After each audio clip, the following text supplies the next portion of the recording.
Hello, my sweet friends. Welcome back to my channel. My name is Kelly, and today I am going to talk about what I am going to be reading in the month of July 2025.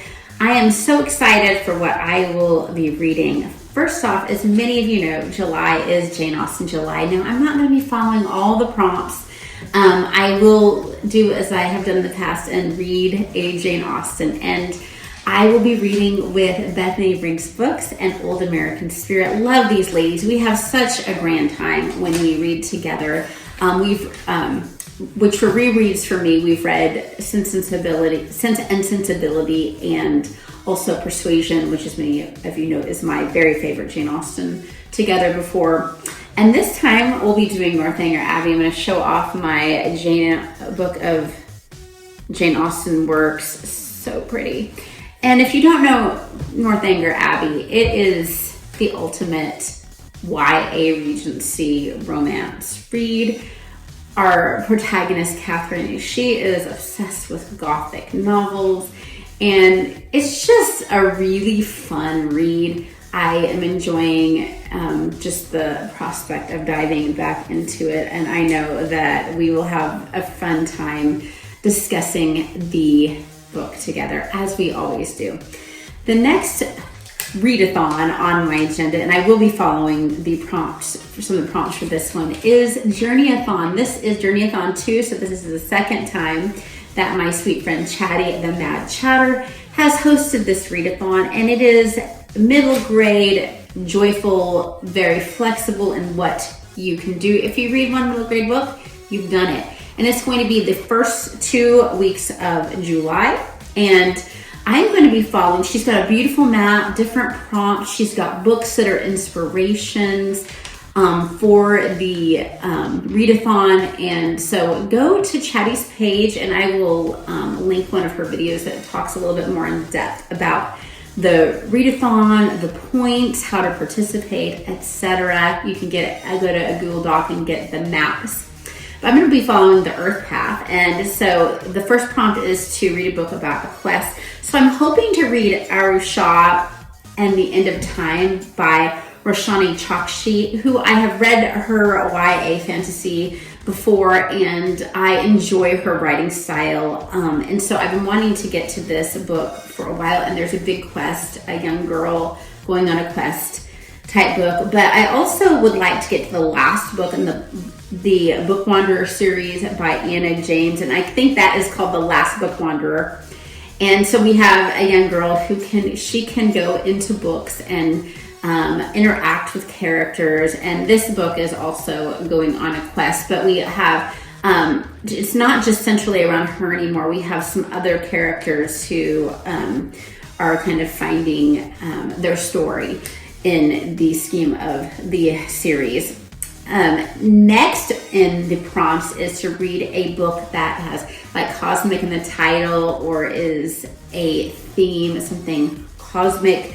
And so I looked up this theme, and a book that I'd heard of before, See You in the Cosmos, came up, and that's by Cheng. And I decided to download this to my Kindle. A lot of these I could only get on audiobook, but I got this on audiobook for my Kindle because a lot of people said if you enjoy counting by sevens, you will enjoy this book. And I love that book. It is one of the books that I often recommend and recommended for readathons that are middle grade. So definitely excited about that. And then third prompt that goes along with the Earth Path is an animal companion, either on the cover or in the story. And I have a couple of different options for this. My son and I are currently reading, and it will carry us into July, The Silver Mask, which is the fourth book in the Magisterium series by Cassandra, Clare, and Holly Black. And this is a book that is similar in many ways to Harry Potter, but very different. We have a boy that finds out that he can do some magic, and but it takes quite the turn in the series that I cannot even go anywhere close to describing it, or else it would be spoiled. And he has some good friends, and it's hard-hitting in some ways, but he has a best animal friend that is a chaos wolf, and his name is Havoc.